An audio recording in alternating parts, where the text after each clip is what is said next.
Good morning, everyone. Next topic in COCOMO model is a detailed COCOMO model.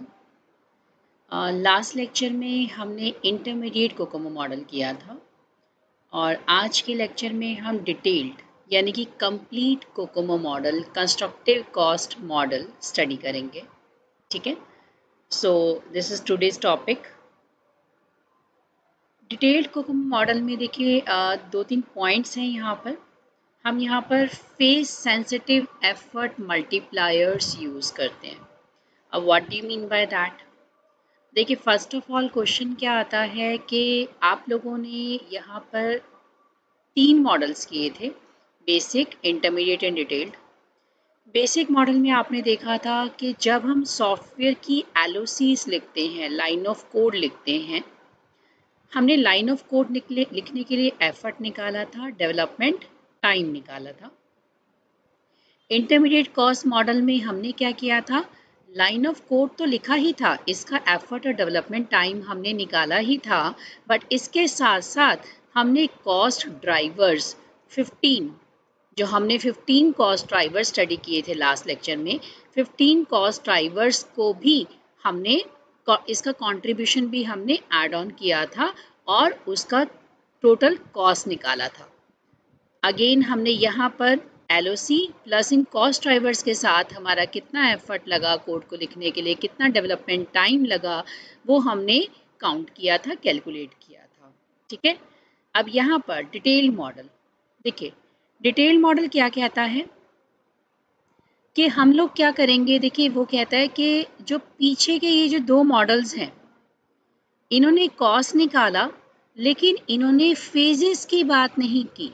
Phases जैसे for example हमने waterfall model किया था, आपको याद है।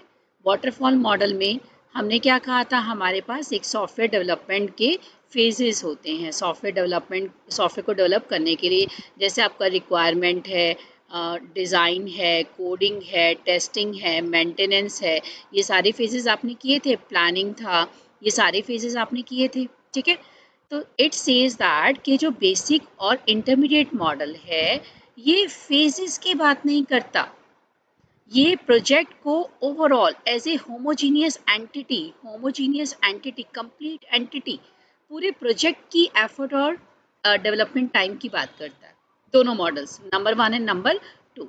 लेकिन डिटेल मॉडल क्या करता है, डिटेल मॉडल फेजेस की बात करता है। ये कहता है कि यस, मैं एफर्ट निकालूंगा, डेवलपमेंट टाइम निकालूंगा, लेकिन मैं सारे फेजेस में निकालूंगा। सारे फेजेस मतलब ये जो वाटरफॉल मॉडल था आपका, planning, requirement, design, coding, testing, ये जो आपने वाटरफॉल मॉडल के सारे फेजेस किए थे। डिटेल मॉडल क्या कहता है कि यस, मैं एफर्ट और डेवलपमेंट टाइम निकालूंगा, लेकिन for every phase, her phase में निकालूंगा। Got it? So this is the difference. Detailed model is much better than the previous 2 models. क्यों? क्योंकि ये पूरे एक सिस्टम को, एक सॉफ्टवेयर को बनाने के लिए जितने भी फेजेस आपके लगेंगे, सभी फेजेस में एफर्ट और डेवलपमेंट टाइम को कैलकुलेट करता है। ठीक है, लेकिन जो बेसिक और इंटरमीडिएट मॉडल है वो फेजेस की बात नहीं करता, वो पूरे प्रोजेक्ट को, जो आपका पूरा सॉफ्टवेयर प्रोजेक्ट है, उसको एक होमोजीनियस एंटिटी पूरे पूरे प्रोजेक्ट की बात करता है, छोटे छोटे मॉड्यूल्स की बात नहीं करता। Got it? ठीक है, अब देखिए, जब आप छोटे छोटे मॉड्यूल्स की बात करेंगे, छोटे छोटे फेजेस की बात करेंगे, तो ऑब्वियस है आपकी जो कॉस्ट एस्टिमेशन की जो एक्यूरेसी है, कॉस्ट निकालने की जो एक्यूरेसी है, वो आपकी इंक्रीज हो जाएगी। So that's why detailed COCOMO model is much better than the basic and intermediate model. So चलिए स्टडी करते हैं detail model. So this is detailed COCOMO model. Again I am repeating, मैंने अभी आपको बताया कि डिटेल मॉडल क्या करता है, फेजेस की बात करता है, ये भी एफर्ट और ई और डी निकालेगा, कैलकुलेट करेगा, लेकिन किसकी बात करेगा, ये देखिए किसकी बात करेगा, हर फेजेस में निकालेगा। ये देखिए, प्लानिंग हो गया, design, programming, integration and testing. इसलिए देखिए प्लानिंग में कितना एफर्ट लगा, कितना डेवलपमेंट टाइम लगा, डिज़ाइन में एफर्ट और टाइम, प्रोग्रामिंग में ET development time and effort और development time integration and testing के अंदर। तो ये इसने क्या कहा, डिटेल मॉडल ने कि यस मैं फेजेस में निकालूंगा, कैलकुलेट करूंगा, इससे मेरे कॉस्ट की जो एक्यूरेसी है, सिस्टम की जो कॉस्ट, सॉफ्टवेयर डेवलपमेंट की कॉस्ट एक्यूरेसी है वो मेरी क्या हो जाएगी, इंक्रीज हो जाएगी। डन। एक कॉन्सेप्ट ये है डिटेल कोकोमो मॉडल में, ठीक है। तो इसलिए इन्होंने क्या कहा कि detail COCOMO model is phase sensitive. इसमें उसने कहा है यस, ये देखिए एक फॉर्मूला आपको दिखाती हूँ।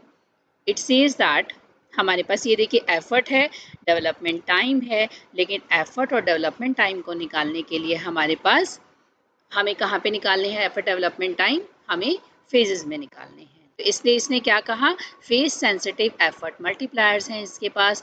यहाँ भी कॉस्ट ड्राइवर्स हैं, लेकिन ये सारे कॉस्ट ड्राइवर्स किस में काम करेंगे, आपके सारे फेजेस के अंदर। ये देखिए ईच फेज, हर फेज की बात करेगा, सारे कॉस्ट ड्राइवर्स यहाँ भी हैं लेकिन हर फेज में है। गॉट इट, ठीक है। ये जो डिटेल मॉडल है आपके इंटरमीडिएट मॉडल का ही इम्प्रूव वर्जन है, इंटरमीडिएट मॉडल का ही इम्प्रूव वर्जन है, ठीक है। तो ये मॉड्यूल लेवल सिस्टम की बात करता है, लेवल्स में बात करेगा, सारे मॉड्यूल्स की बात करेगा, पूरे सिस्टम को छोटे छोटे पार्ट्स में डिवाइड करेगा, हिरार्की में डिवाइड करेगा और आपके एफर्ट और कॉस्ट निकालेगा। So this is detail COCOMO model. तो देखिए थोड़ा सा थ्योरी कर लेते हैं। Yes, it is improved intermediate COCOMO model.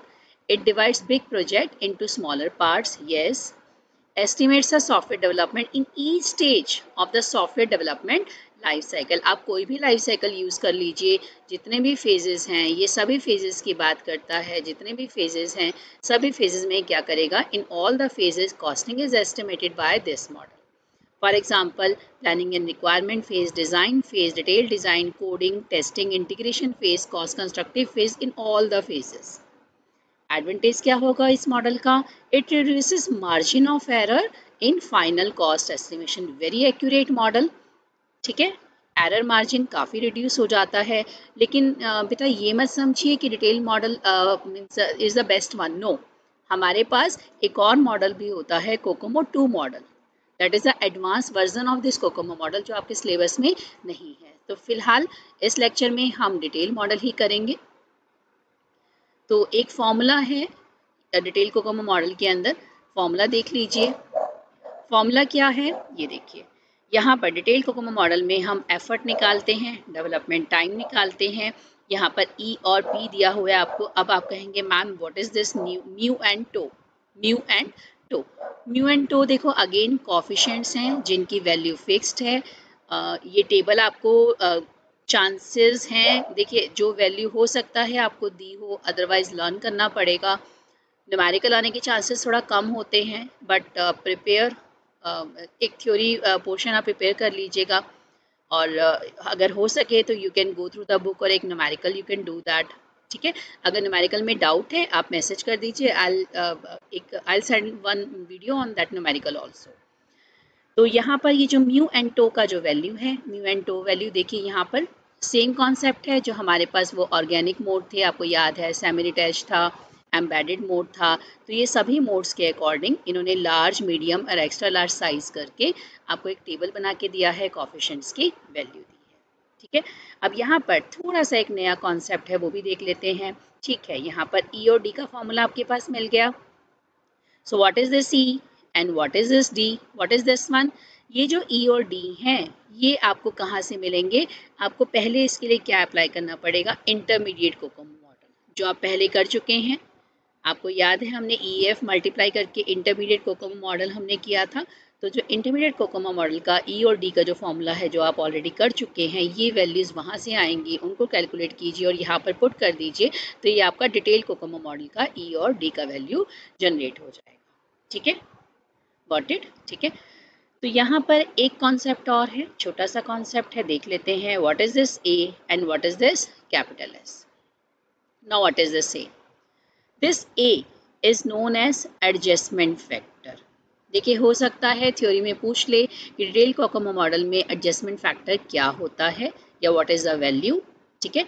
तो एडजस्टमेंट फैक्टर क्या होता है, देखिए मैंने अभी आपको बताया था कि हम क्या करते हैं डिटेल कोकोमो मॉडल में, एलओसी लिख रहे हैं, बट ऑब्वियस है एलओसी लिख रहे हैं, ठीक है। एलओसी हम कैसे चेक कर रहे हैं कि सभी फेजेस के अंदर, design, coding, testing phase, obvious है सभी फेजेस के अंदर हम चेक कर रहे हैं कि यहाँ पर ई और डी कितना लगा, इस फेज में ई और डी कितना लगा, इस फेज में ई और डी कितना कैलकुलेट हुआ, हम सभी फेजेस में चेक कर रहे हैं, ठीक है। Now it is saying that what is this से, A is D D design, D मतलब होता है डिजाइन, डिजाइन करना, सी मतलब होता है कोड करना, और ई मतलब होता है integration and testing, integration and testing, integration testing, ठीक है, इंटीग्रेशन एंड टेस्टिंग। वो कहता है कि देखिए जब हम हर फेज की बात करते हैं, सभी फेजेस की बात करते हैं, हो सकता है कोई कोड ऐसा हो जिसको मैं आने वाले फेजेस में रीयूज कर सकूं। अगेन रिपीटिंग, आप LOC लिख रहे हैं, LOC लिखते वक्त सभी फेजेस में कोई कोड ऐसा हो जिसको मैं आने वाले फेजेस में रीयूज कर सकूं, रीयूज कर सकूं, ठीक है। रीयूज करने से क्या होगा, देखो बेटा जब एक चीज़ को आप बार बार आप रीयूज कर रहे हैं दूसरे मॉड्यूल्स के अंदर, तो इसका जो एफर्ट और डेवलपमेंट टाइम है वो एक ही बार कैलकुलेट हो गया ना। ये कोड था C1 कोड को आपने किसी एक मॉड्यूल में यूज़ किया, यहाँ पे भी यूज़ किया और यहाँ पे भी यूज़ किया, तो C1 कोड को लिखने का एफर्ट और डेवलपमेंट टाइम तो ऑलरेडी लग चुका है ना। मैं इसको डबल क्यों कैलकुलेट करूँगी, दोबारा एफर्ट और डेवलपमेंट टाइम, दोबारा एफर्ट एंड डेवलपमेंट टाइम क्यों कैलकुलेट करूँगी, क्यों, क्योंकि मेरा ऑलरेडी कोड लिखा जा चुका है, मैं सिर्फ उसको इन मॉड्यूल्स के अंदर, बाकी मॉड्यूल्स के अंदर मैं रीयूज़ कर रही हूँ उस कोड को। तो जब रीयूज़ कर रही हूँ तो वहाँ पर कोड पहले लिखा जा चुका है, तो एफर्ट और डेवलपमेंट टाइम मुझे दोबारा कैलकुलेट करने की ज़रूरत नहीं है। डन, ठीक है। जैसे फॉर एग्जांपल एक और एग्जांपल लीजिए, मान लीजिए आपका कोड है 900 LOCs का, ठीक है, 900 LOCs, इसमें 100 LOC का जो कोड था, एक छोटा सा फंक्शन था मान लीजिए आपके कोड का 100 LOC का, वो कहीं और से आपने लिया, वो पहले लिखा जा चुका था और आपने अपने कोड में 900 LOC में इंक्लूड किया, तो आपका एफर्ट कितना लगा बेटा, आपका एफर्ट तो सिर्फ 800 LOC लिखने के लिए लगा ना। 100 LOC लिखने का एफर्ट तो आपका नहीं लगा, इसको डेवलपमेंट टाइम ई और डी इसके लिए तो आपका लगा ही नहीं, क्योंकि ऑलरेडी लिखा जा चुका था और आपने इसको रीयूज किया है। आपका कितना टाइम लगा, आपका सिर्फ 800 LOCs लिखने का टाइम कंज्यूम हुआ है, ठीक है। तो यानी कि हमें क्या निकालना पड़ेगा, मतलब ये कॉन्सेप्ट क्या कहता है कि there is a adjustment factor, adjustment factor in code writing, why, क्योंकि हमारे पास एक कॉन्सेप्ट होता है रीयूजेबल कोड का। तो रीयूजेबल कोड के लिए एडजस्टमेंट फैक्टर कैसे निकालते हैं, 0.4 into design, document design, 0.3 into code, 0.3 into I. So what does it mean, ये फॉर्मूला कहता है कि डिज़ाइन, कोडिंग, टेस्टिंग, इसको हमें बार बार करने की ज़रूरत नहीं है, ये हमारा एडजस्टमेंट फैक्टर निकलेगा, क्यों, क्योंकि रीयूजेबिलिटी की वजह से। तो हमें बार बार एक कोड, अगर कोई कोड C1 रीयूजेबल है तो उसका design, coding and integration and testing हमें बार बार करने की ज़रूरत नहीं है। So this amount, this value can be adjusted, can be adjusted from where, from the size.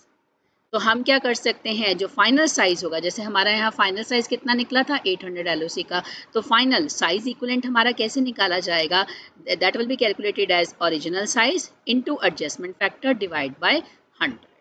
तो एक ये नया कॉन्सेप्ट यहाँ पे ऐड ऑन हुआ था कि साइज इक्विवेलेंट के एक्चुअल में कितना साइज कोड का मैंने लिखा है, कितने साइज कोड के लिए मैंने एफर्ट और डेवलपमेंट टाइम निकाला है। तो ये मैंने कैसे निकाला, S इंटू ए एडजस्टमेंट फैक्टर, एडजस्टमेंट फैक्टर किस वजह से, रीयूजेबल कोड की वजह से, क्योंकि रीयूजेबल कोड के लिए तो मुझे बार बार कोडिंग टेस्टिंग करने की जरूरत नहीं है ना, तो इतना अमाउंट मेरा मेरे ओरिजिनल कोड से एडजस्ट हो जाएगा, this is the original code, original code में से इतना अमाउंट क्या कर लीजिए, एडजस्ट कर लीजिए, क्योंकि ये तो आपने लिखा ही नहीं। तो फाइनल साइज इक्विवेलेंट कितना निकलेगा आपका, कैपिटल S, तो capital S is equal to S into a divide by 100। So this is the concept of detailed COCOMO model from my side, detailed और complete COCOMO model. So I think आपको clear हो गया होगा, अगर कोई doubt है so you can ping me and thank you so much.